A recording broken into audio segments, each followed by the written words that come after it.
Good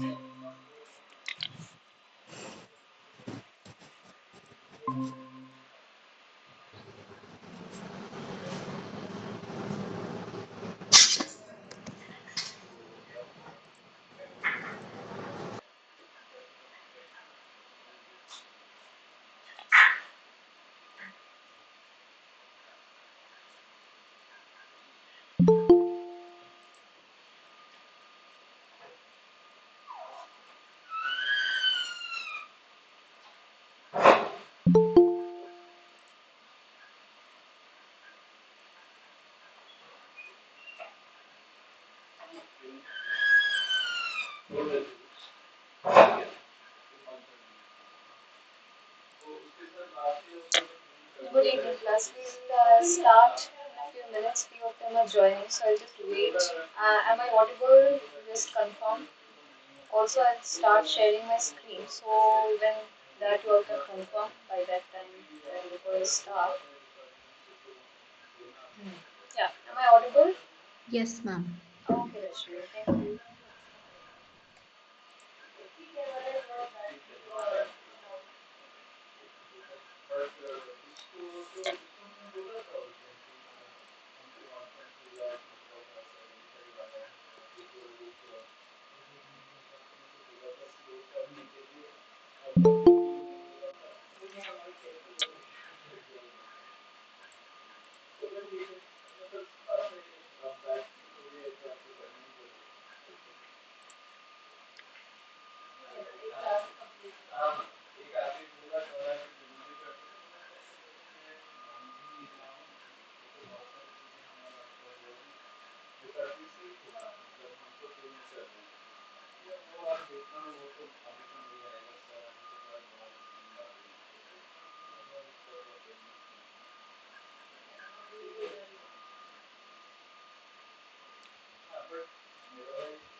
Okay.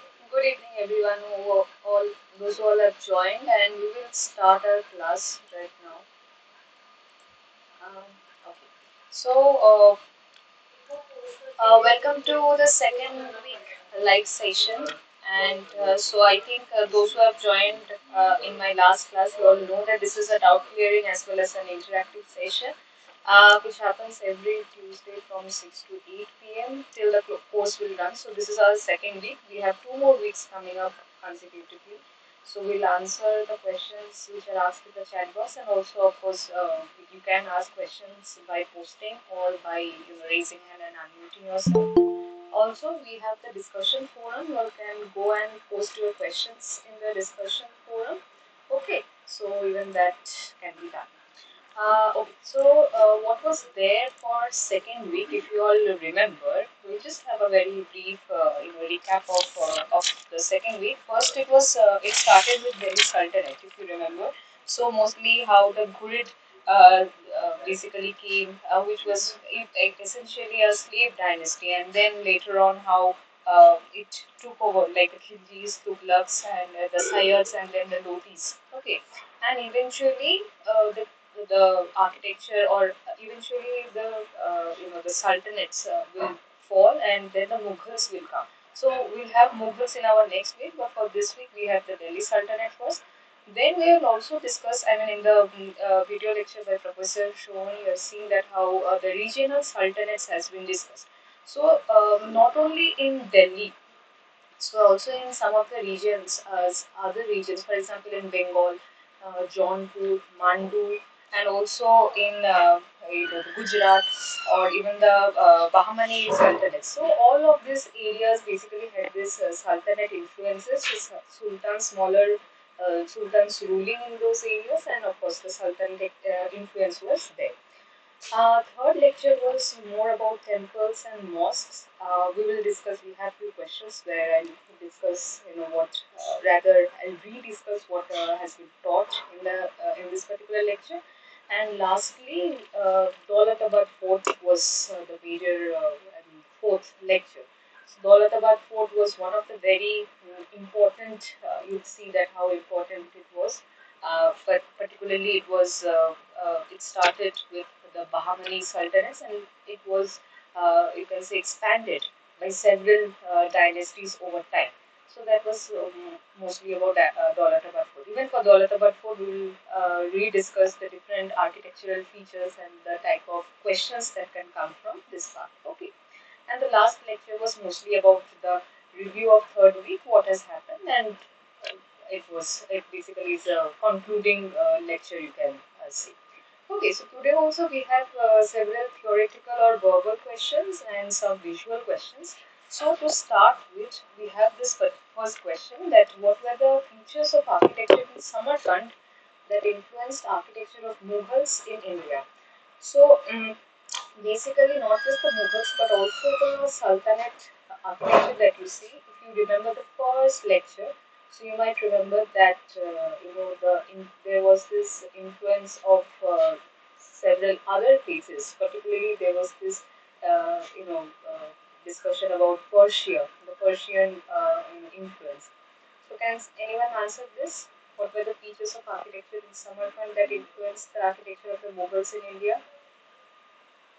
You see that how the sultanates, the architectural features of sultanates, the things basically move gradually towards the Mughal period, right? Yeah. Anybody? Arches, windows, walls, and pillars. No, not this. Okay, so the answer is bulbous domes, Ivans or Ivans. There are several pronunciations to it, and large portals and surface styles. So, what is the reference? So, this is basically the reference picture, you can say. So, this is basically a photo from Samarkand. Samarkand is Uzbekistan, basically. So, you can well understand the geographic location from where the sultans basically or the sultanates basically came. I'll just admit there's someone. Yeah.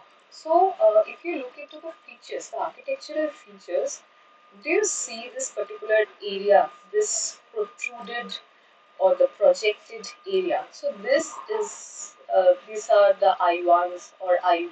It also is written as Iwans or something like that. Okay, so you can see the kind of vastness, the greatness, the port this opening has. So these are basically openings which has this, these are vaulted openings rather, and you will see that this type of architectural features will be carried forward. Okay, initially the sultanates that you see, those are in a very at a very primitive stage.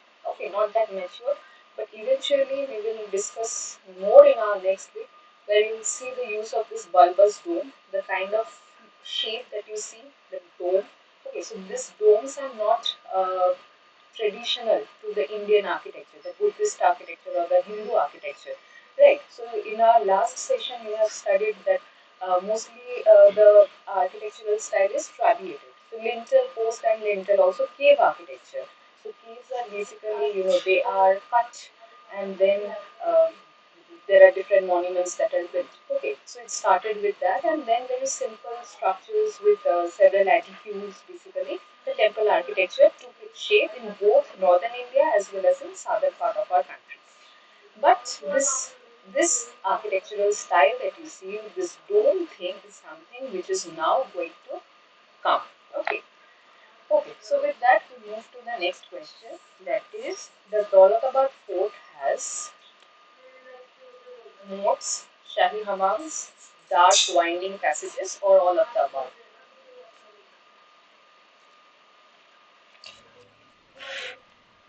Yes, I can hear someone has unmuted. All of the above. Yes, absolutely correct. Let me see this answer. I think Rashmi, if I'm not wrong. Yes, ma'am. Yeah. Okay, yeah, correct. So yes, the correct answer is all of the above. Okay, so I'll not discuss a lot over here. I'll move on because we have few discussions regarding all that about things later on. Okay, the next one, the fort of Bidar was built by.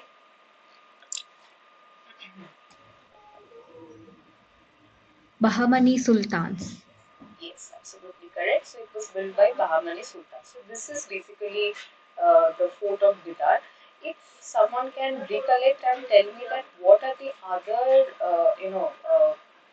very prominent buildings or monuments that were built by the Bahmani sultans?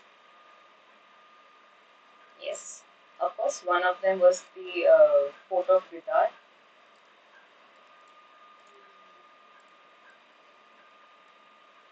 Uh, uh, the Daulatabad fort that we just now discussed.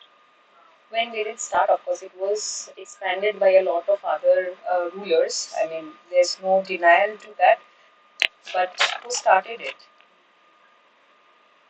Daulatabad fort, if you remember, it has a history of almost 800 years, right? So the Yadavas, the Tughlaqs, everybody had contributed. Out of them, one was also the Bahamanis. Okay, the Bahmani Sultans. So Daulatabad fort is another one. Any other monuments you all can remember? Anybody can tell. Like there's no. Do you remember the madrasa, the photo which was shown?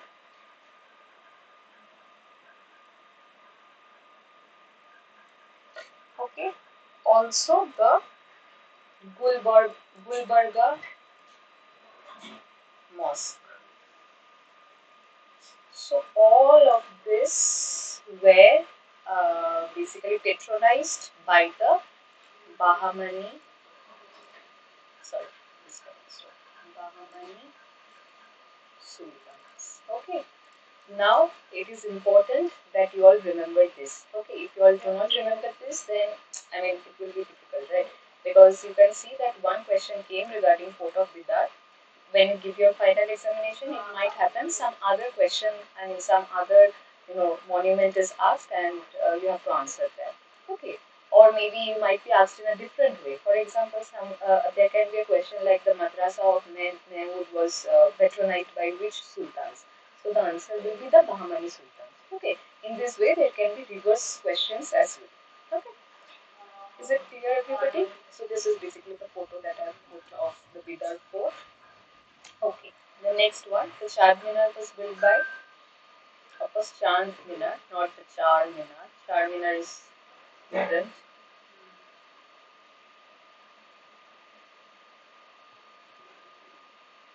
Yes, anybody? Daulatabad.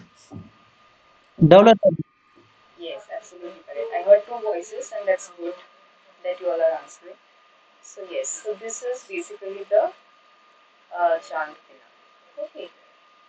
So my next question is, do you all remember what are the other, uh, buildings or what are the other prominent monuments that are there in Daulatabad Fort, within the complex of Daulatabad Fort? One is definitely Chand Minar. The victory tower in the same fort. So this is basically the victory tower. The Chand Minar is nothing but the victory tower. Okay, next one. There was an incomplete victory tower. Okay, incomplete victory tower, absolutely correct, but not a very prominent one. But okay, fine. Then what else?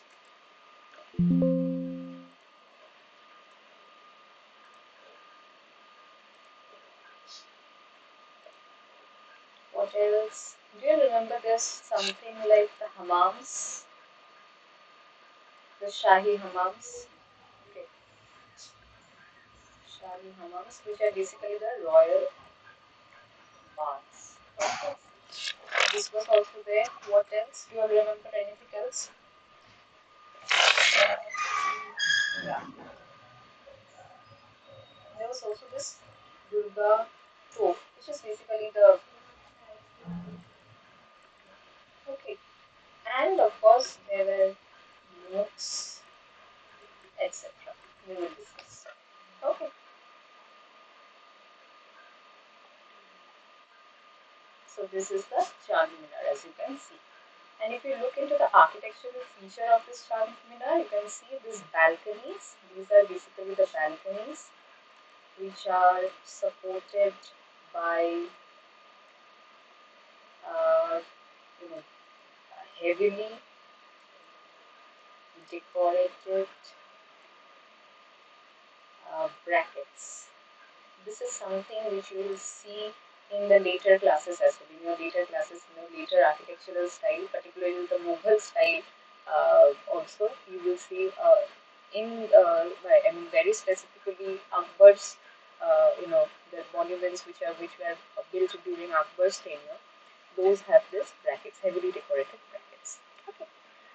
Next one, next question. Moving on to the fifth question, we have the water distribution technologies through the sultanates allowed cities to be sited far away from flowing water, comprised pipes and conduits, used imported technologies like canals, or all of the above. All of the above. Very good. So the answer will be all of the above. Okay, so if you all remember, one of the very, one method which was being discussed over and over by Professor Sohoni, that was the Persian will method. So Persian will method was something which was introduced by the sultans in India, and this basically is kind of a revolutionary method. So if you look into the images, you can see that there's this cattle, the bullocks, okay. So they keep on moving around, okay, and the water is basically lifted from the wells, and the power to lift the water from the wells is by this bullocks or any kind of cattle, okay, mostly bullocks only because they are strong enough. Okay, and then what happens? The water which is lifted is basically sent to the is sent for irrigational purpose. Okay, mostly sent to the agricultural land. So this was the entire concept of Persian will method.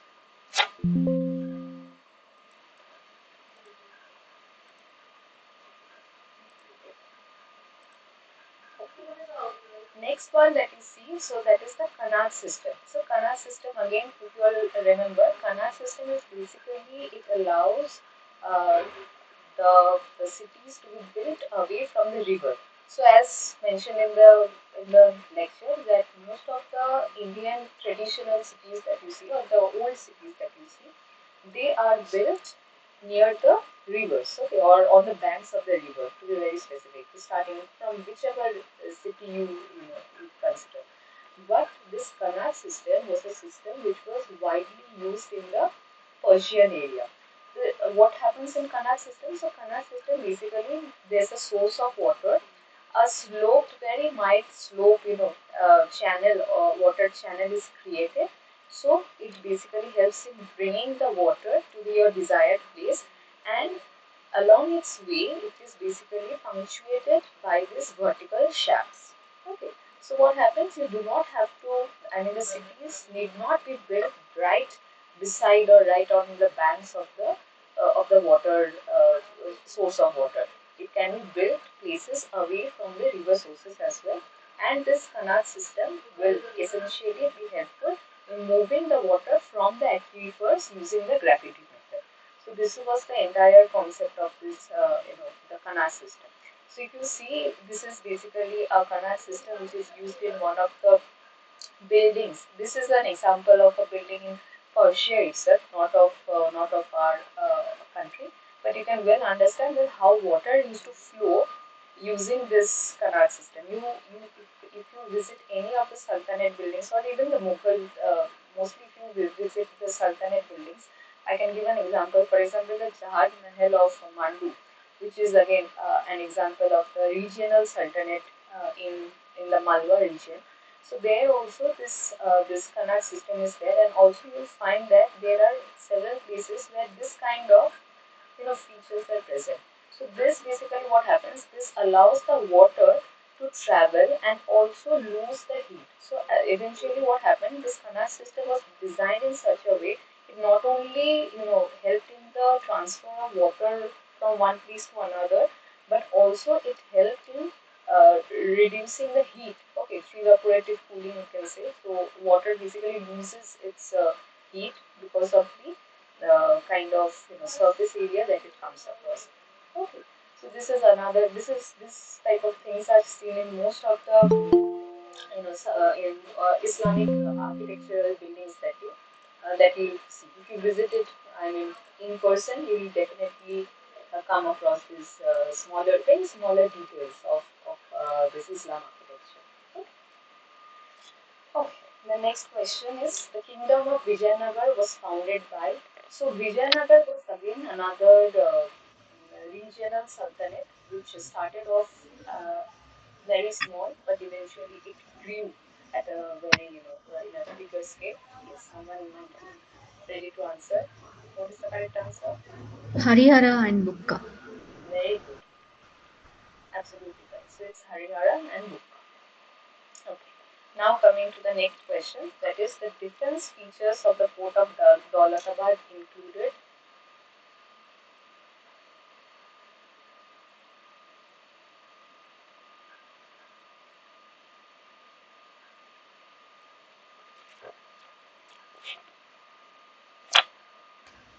Thorny hedges.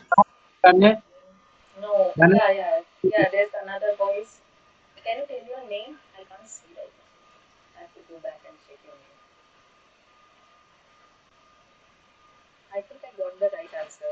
Not the Thorny Aegis. Rashmi, you're not correct, but another male voice gave the answer.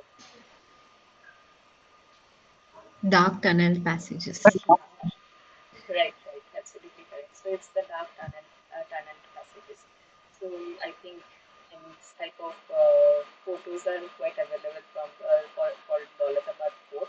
Also, if you remember, apart from this, defense features which consisted of this dark tunnel passages, there was also this use of moat. Okay, there were also this use of glasses. There was also this use of loopholes for uh, sorry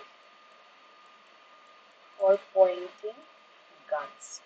Okay, so there were several, and also if you remember that Daulatabad fort was basically something like some kind of a concentric ring which was built over the years, and each of them was basically these were walled areas, right? So the outermost was known as I think as far as I remember it was there was this Amberkot, Mahakot, and Kalakot. Right. So at different stages, those were the set of rings. So at different time period, this Amberkots and Mahakots and Kalakots were basically built. Okay. Moving to the next question. This is basically the temple at Anwa has which type of dome? So this particular temple at Anwa was one of the, you can say, the third lecture was entirely or mostly about temple at Anwa, and it is definitely one of the important uh, you know uh, you can say module or one of the important lecture that you have come across. So what is the answer? The temple at Anwa? Corbel domes. Yes, Corbel. Now, what are these Corbel domes? Also, in the lecture also it was said that when we talk about the Corbel domes are basically something. You know what corbelling is? So it's something like this. So you place a particular. So this is a layer of stone or a particular or brick. Okay, anything. And the dome is basically created. So the next layer. So if this is layer one, so layer two will be a bit protruded from the lower layer. Okay. So layer three will be something like this. Layer four will be something like this, and it keeps on happening. Okay. So at the end of the day, what we have is basically a dome. Although the shape of the dome is doing something else for my drawing, but I hope you understand the essence of it. So there's a bit of a protrusion at every level. So that gives you the corbel dome. Okay, so corbel dome is not a true dome, and you will again see that how the true domes basically are used. So the temple at Anwar, if you all remember, this is something. Yeah. So this is the corbel dome. Okay, you can see the layers basically, and the protrusions are well visible. So the horizontal layers of stone are basically put on top of another to form a false dome. This is not a true dome because the kind of stability this dome gives is, I mean, this is not, it doesn't give stability very, I mean, very specifically. Just a second, someone has something. Okay, so the domes are some kind of cantilevered at each and every layer. Okay, so they are corbelled towards the center and they eventually meet at the top. And there is, you can understand that if you move layers like this, so there will be at one point when you will find that there's a small gap. Okay, so you do not have any protrusions over here. So this small gap is basically a capstone is put so that this small opening can be, you can close this small opening so that water cannot enter through it. So this is what basically corbel domes look like, or corbel domes are. Now, if you remember the history of this particular temple at Anwa, you remember that the ruler Shimma basically, sorry, Sinhala. Sinhala basically what he built this particular temple because he conquered Gujarat, and Gujarat basically had a particular type of temple architecture which is very similar to the Bhumija style. Now, Bhumija style is something which we have already learned in our previous lecture. So that particular style, the Bhumija style, the example, one of the finest example of Bhumija temple being the Bhumeshwar temple. So that particular, the style, architectural style was basically copied at this particular place. Now this temple at Anwa is where it's at. It's near Aurangabad, Maharashtra. Okay. So what happened? Basically, this ruler he asked his, the masons to build something very similar to what he have already seen. But what happened?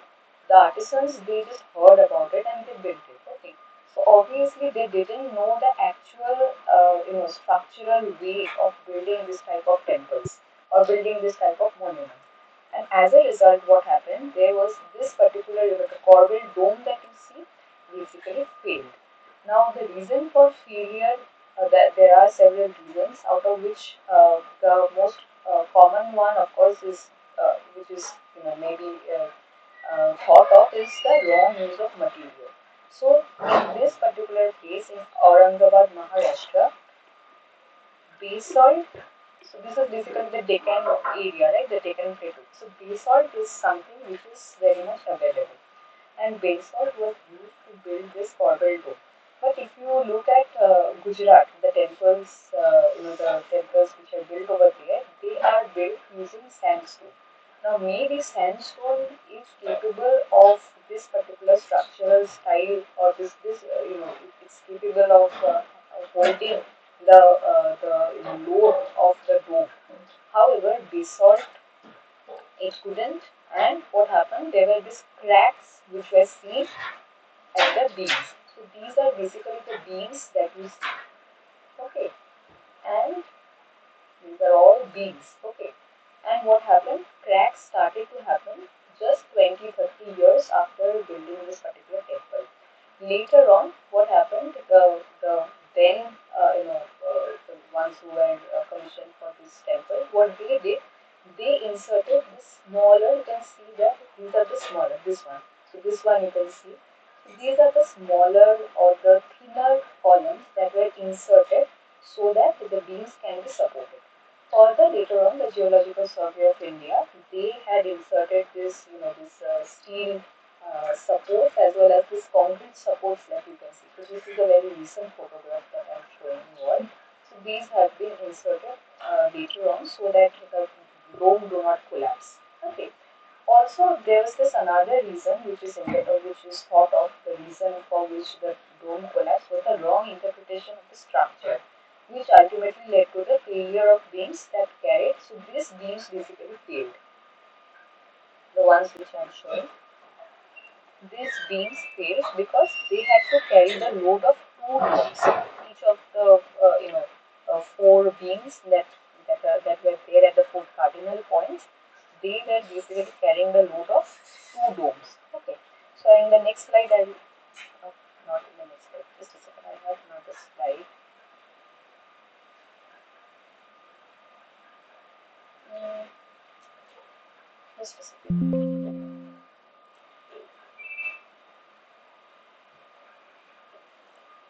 Yeah.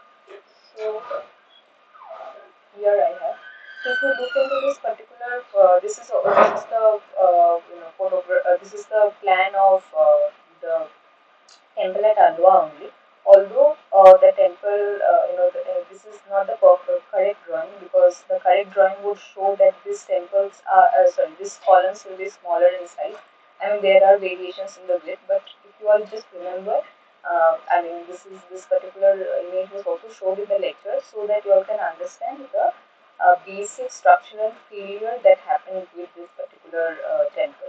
So the basic structural failure that happened, if you see that it was mostly because of the way it was constructed. So most of the times, what happens, or the Gujarat, architecture in Gujarat architecture, there also there was this square plan, and a dome was inscribed within that particular square plan. Okay, so this was done in the Gujarat architecture or the temples, okay, whatever you say. Uh, in case of this one, what happened? In case of this one, a dome was built. Okay, so a circle is so a dome was built, and the dome was supported by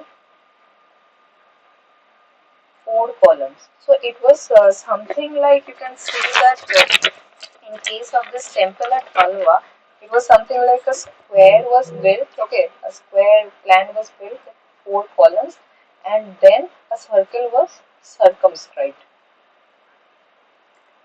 So this ultimately led to the failure of this particular temple, or the failure of the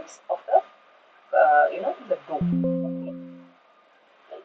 So I move forward and I will go back to where I was. Yeah. So this is what happened for the temple at Alvar.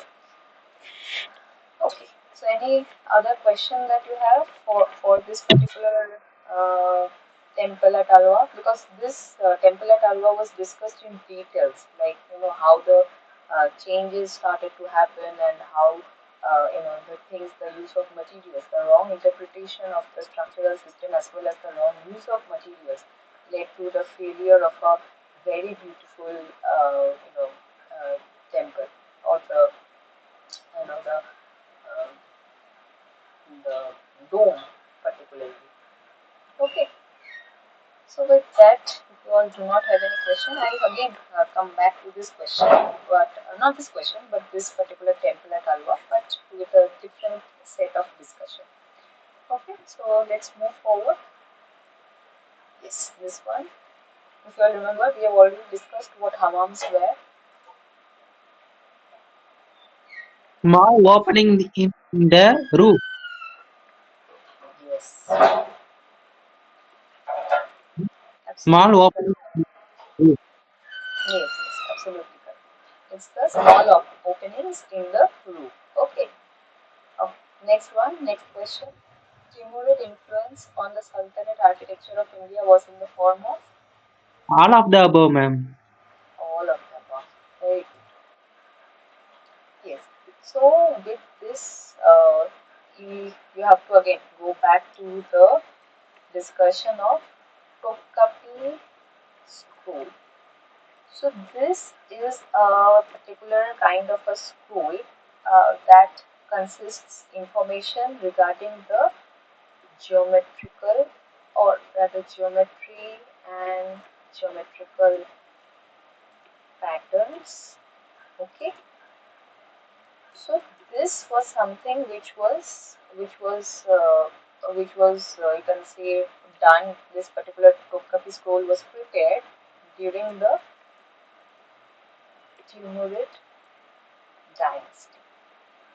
Okay, and this Topkapi scroll using these various geometrical patterns, how a particular square it can be just rotated. Okay, and further it can be rotated, and you can form very detailed, you can say, you can just do something like this and you'll get a beautiful pattern out of it. So it was all based on the geometry, it was based on proportion, it was based on scale. So mostly those who are architects or students from the design background, they will know that their initial classes start with something called proportion, scale, color schemes, and all these things. So this is something that the Topkapi scroll, which was basically prepared during the Timurid dynasty. It basically had that very basics of any design: the proportion, the scale, the rhythm. Okay, or the kind of different patterns that can be created, and these patterns that were created were ultimately used for tiling patterns in various mosques. In most of the mosques that you go and see, I mean any mosque you go, you will find that there are some kind of patterns, very you find it very repetitive, but at the same time it's very intricate, and as well as a very detailed designs. So this is something which actually came from the Topkapi scroll. Okay, Topkapi scroll by the during the Timurid dynasty. Okay. The next question that we have: a prominent material used during the Bengal Sultanate was. Bricks. Yes, very good. So the answer is bricks. So if you look into one second, if you just go back to the Bengal Sultanate. So during Bengal Sultanate, Gaur was the capital, and you will see that the buildings that were there had extensive use of bricks and terracotta. Also, stones were also used, but stones were mostly used at the bottom portion or at some of the focal points, mostly because stone is something, this particular material is not very much abundant. It's a very scarce material in the Bengal region. And also there's this use of glazed colored tiles. So these are the three, you know, prominent materials that you will find. Of course, the majority of which is made of bricks and terracotta. Terracotta is nothing but again burnt bricks, okay, or burnt clay, and which have this very dark brownish shade. This that's terracotta. Also, can you all I mean recall some of the buildings that were built by the Bengal Sultanate? One example is already given over here. That is the Lotan Mosque. Other ones,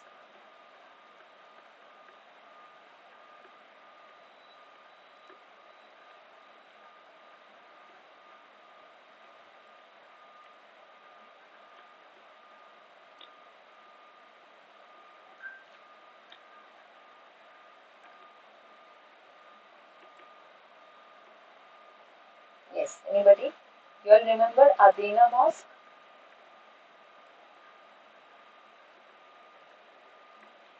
right? Then there were a lot more, of course. For example, Kutubuddin's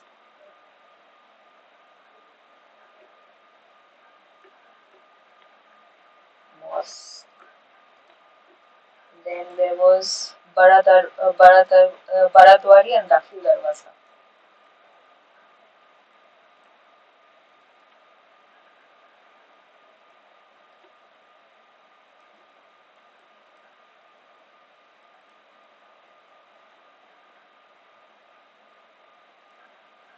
right? So these are some of the very the buildings which are still you can find if you visit this particular region.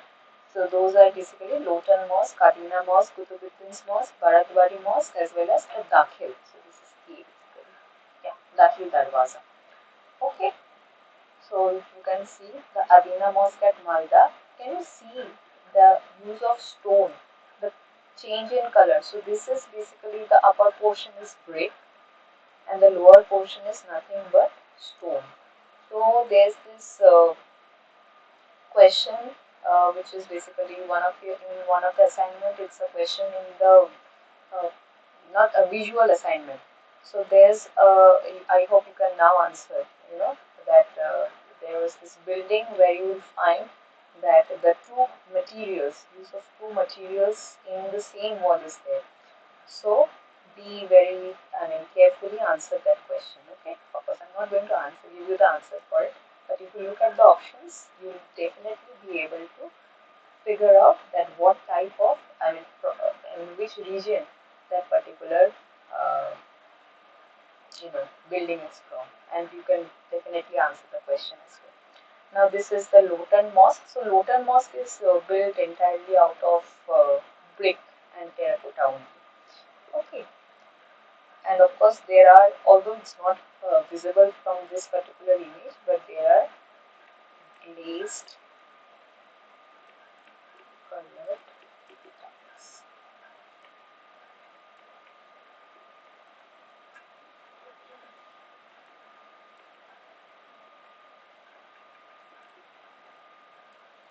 Okay. Hmm. Now the next question, the 12th question that we have, that is the architectural features of the temple at Anwar is comparable with, who can answer this? Sun Temple at Konark. No. Temple at Modhera. Yes, absolutely correct. So it's the Sun Temple at Modhera.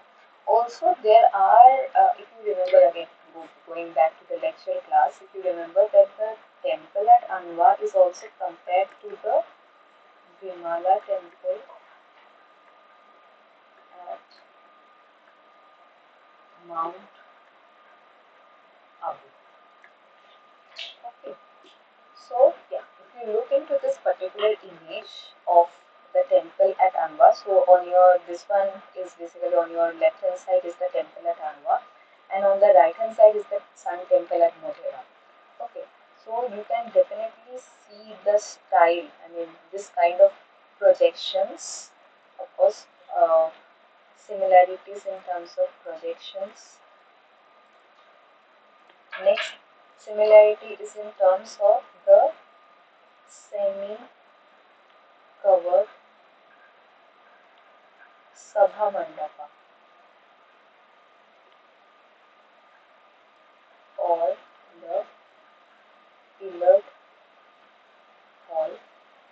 Okay, which is right in front. You can see this is a semi covered, so it's open and there's a there's a certain height till which it's covered. So same thing for here also. You see, it's covered and then it's open over here. Okay, and also the next one that you see is basically it is built on a particular base and you have these steps to go up.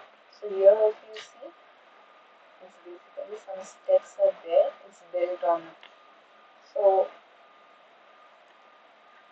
built on a platform. Although this is not a very, uh, I mean, this is actually in all the temple architecture. I think you have seen that in case of the Nagara style or the Latina style, the temples are built on a platform, right? So of course, this feature is something that we see it over here also. Okay, so this is the temple at Anwar. Also, when we talk about the temple at Anwar, you can see that there are several drawings, or not sorry, not drawings. There are several sculptures. Okay, on the walls, right? You can see over here. So these sculptures are basically the the style that you see is influenced from the Jain sculptures. Okay.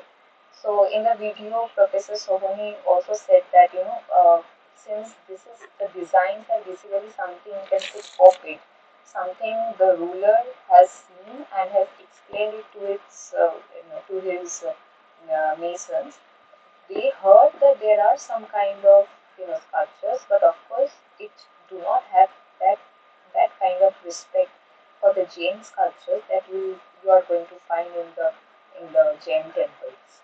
Okay, so yes, there are some kind of copy or some kind of replicability in terms of the kind of designs that you see, the kind of bands that you see. But yes, I mean, there are the differences as well. Also, the bands or the the other areas, the sculptures that you see, there are sculptures of several features like elephants, of geese, and also of the kirtimokhas, okay, and so on.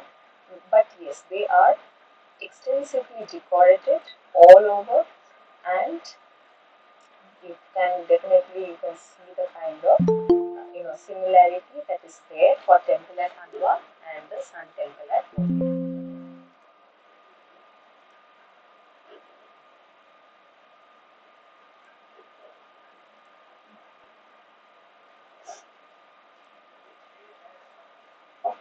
So this is basically this is something which I have already explained earlier. I'll keep this slide earlier only because this slide is not actually required here. I needed when I was explaining the circular sorry the corbelled dome only. So by now you have understood that this why this corbelled dome which is there at the Sabha Mandapa basically failed. Also, if you remember, I mean, also if you just recall, there are smaller domes over here as well. So what happened? So although my circle is, I mean, don't look into that. But yes, these beams that we were talking about, which I showed in my previous, I mean, when I was discussing about the failure of the dome prior to this. So this beam basically carried the load of this smaller dome as well as the load of this dome as well. Okay. So as a matter of fact, of course, the wrong use of structural style as well as the wrong use of the material, and on top of that, this wrong distribution of the load ultimately led to the collapse of the corbelled dome which was there, and which had to be again supported externally by other pillars. Okay. So we will not discuss because we have already talked about this. Now, the next question is, the next segment that we have, that is, we will identify some buildings. Now, of course, I'm not going to discuss the buildings which are given in your assignment this week. Maybe you find some similarities. We have already discussed a few also when we were discussing the theoretical questions, and that is how it's going to help you in solving your assignment. But we will also see some of the other monuments or buildings which were discussed in the lecture, but maybe the images, you do not have assignment right now, question right now regarding that particular building, but these are important as well. Okay. So this one, can someone recognize this particular building?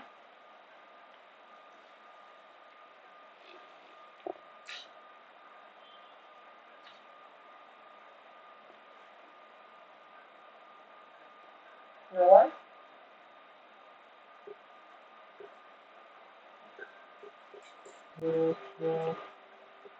Mosque in Delhi. Yes, it's in Delhi. That's correct. Just a second.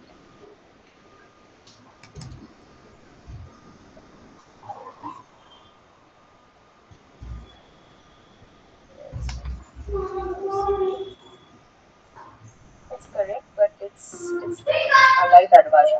Okay, so you all remember Qutub Minar, which is within Qutub. complex,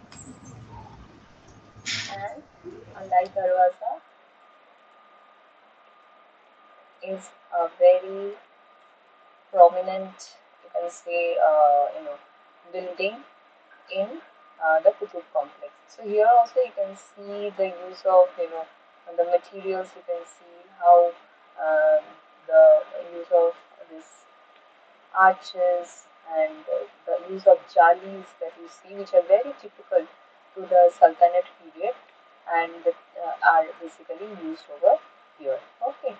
Also here you can see the materials that are used is mostly sandstone, which is abundantly available, a rather red sandstone, which is abundantly available in Delhi. And at the same time, there are some areas which are, or some portions of the facade which are decorated using white marble. Okay, this image,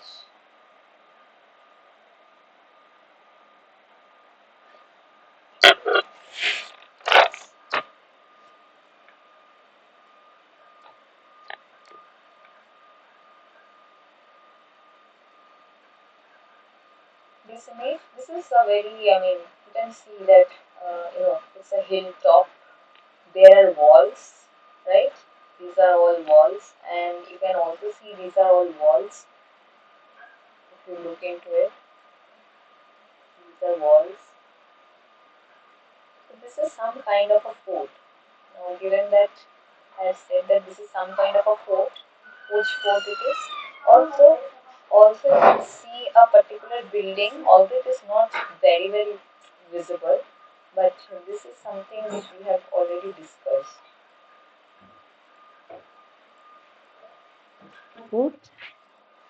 Yes, it's the Daulatabad fort. Okay. So, this is basically an image of a very recent one. So, maybe I mean, it was difficult for that purpose. I mean, for that reason, it was difficult to identify. But just look, this Chand Minar somewhat gave us an idea that okay, this is nothing but Daulatabad. Next one. This is something which we have not learned yet because this is one of the best example of the Mughal architecture. But the reason why I have given this particular image is you will have one question where you have to find out which mosque's photograph is given. So the reason why I am giving you this photograph is to differentiate. I mean, whether you know, I mean, if you can understand, I mean, if you know all the photos of the mosque, then you will be easily able to answer the correct one. Okay, so that is one of the reason why I have put this particular image for you all, so you know that what is the wrong answer and what is the right answer. Okay. Is Jami this Jama Masjid. yeah? This is the Jama Masjid. Yes, this is the Jama Masjid in Delhi. Delhi. Okay, so you can see the wide use of red sandstone, and also the use of marble. Okay, the next one that we have, okay, this one. This is also a masjid or mosque, but this is which mosque?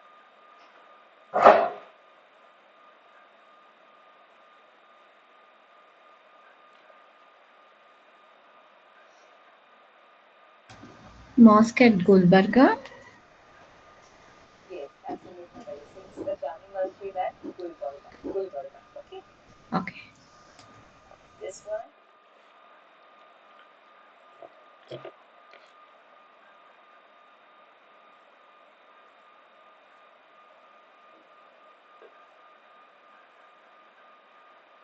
Uh, just a small hint. You have seen this hilltop previously. Daulatabad Fort. Yeah. So this is basically The entirely mosque in Daulatabad fort. Daulatabad Fort. Yes, correct.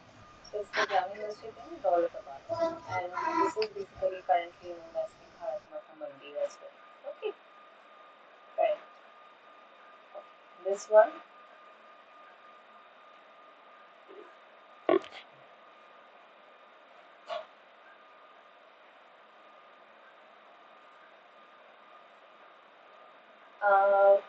intricate jali work. Okay, let me, sorry, what is this spelling? Intricate jali work. I just give you some hint using the architectural features. Maybe that will help you complete the answer. Then we have replicability of uh, trees or plants, and yeah, mostly this, and also definitely one of the most beautiful mosques that we have.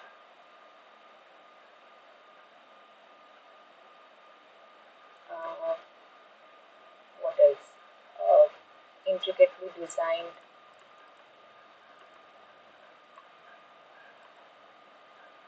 or curved openings.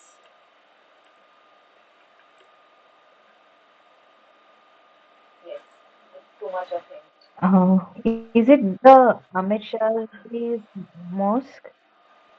It's can I just repeat which mosque? Just Amit Shah's no, mosque? no, no, not Amit Not Shah's very mosque. sure. Not Amit Okay, Shah's okay, mosque. okay. This is okay. I have to give the answer. So it's the sorry. You all might not be able to see it. Yeah, it's basically the Sirisayed Mosque at Ahmedabad. Okay. Now with this, I have another question that if you're so this particular mosque in Ahmedabad is nothing. This is built by yeah, Ahmed Shah's mosque is also, it's a stone work only, but it is not this one. I mean, it's also in Ahmedabad only, but of course it's different. Okay, so with that we come to the question. I mean, we can discuss the question that what are the different architectural, buildings that we see, which were built by the Gujarat Sultanate. So one of them is definitely Side Mosque. Another one was which one of you just said. Ahmed. The name of Ahmedabad is from this you know ruler. So Ahmed Shah's Mosque is another one. Side is another. Anything else that you will remember?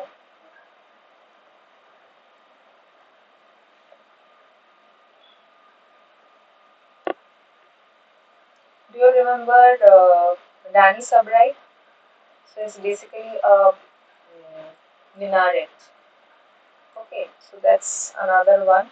Also, we have the Teen Darwaza. This is also in Ahmedabad, and we also have Champaner. So this is in Gujarat only. Champa, sorry, I wrote wrong. Step,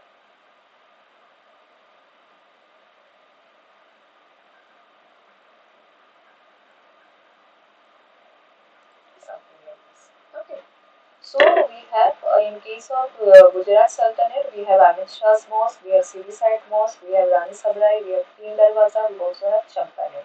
So all of these are basically testament to the Gujarat Sultanate period. Okay, and the kind of architecture that was prevalent during this Gujarat Sultanate can be seen through these mosques or through these buildings. Okay, so if you recall, we have already discussed about the Bengal Sultanate and Bengal Sultanate, the buildings that were there, Adina Mosque, Luton Mosque, and so on.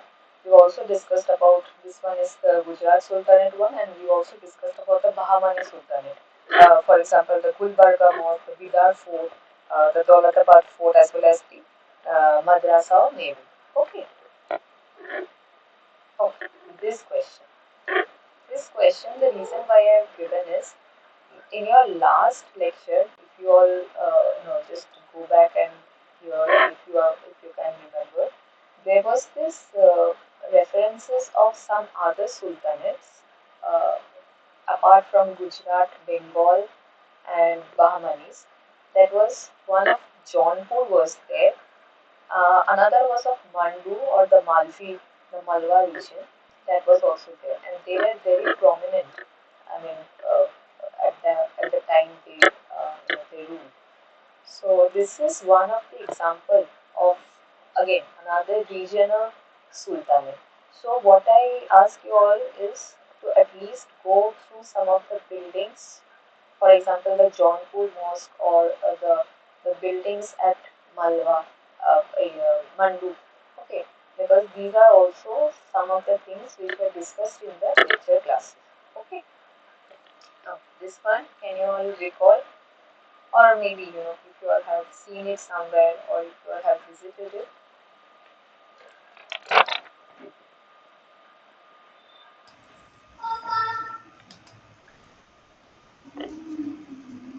Yes, someone is unmuted maybe to answer. Atal Mosque, Atal Fort. No, no, no. This Jahaj is Mahal. yes. Uh, I can't see your name because of this, the screen sharing, but absolutely correct. So it's Jahaz Mahal in Mandu. So not only Jahaz Mahal, so this is basically a very big complex. It also has the Hindola Mahal. Okay, and site far away to it is the Rupmati Pavilion.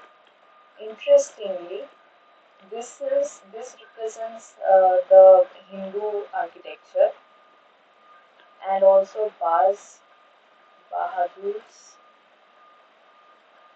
palace, which is also an example of Hindu architecture. But if you look at, I mean, there's a history to this, why there's both Hindu and this Islamic architecture. The reason is very simple. So this was basically a place where a Hindu ruler was staying, but later on, uh, the sultanates basically attacked these areas and they took over. So once they took over these areas, they of course they built their own, these buildings which have these Islamic features. And if you look into the Islamic features, this is not truly Islamic feature because the reason is if you look into this projected, this this projected areas, but okay, so these are very typical of Hindu architecture. But if you look at the arches, if you look at the domes being used, this is something very typical of the Sultanate period of the Islamic architecture.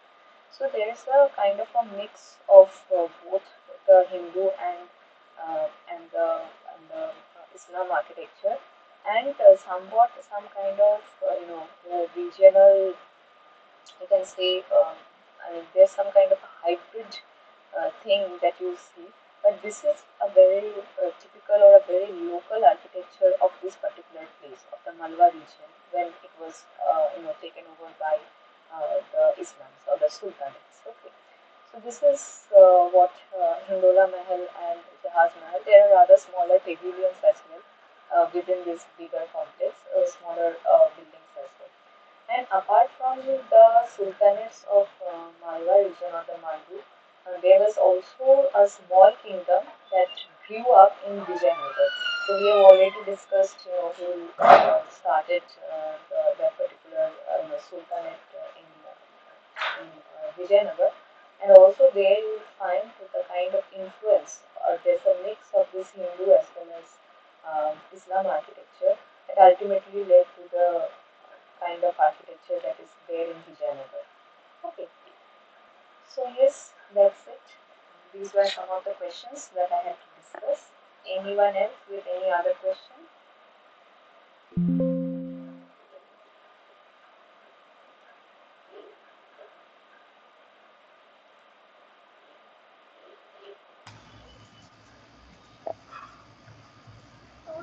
Ma'am, I have a question regarding the exam.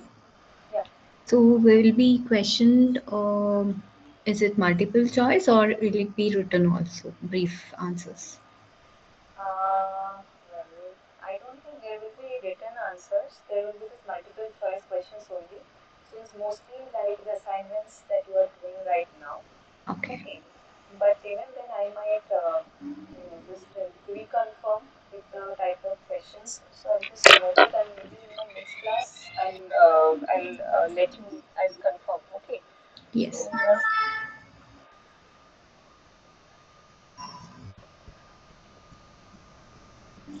okay. Anybody else with any other question?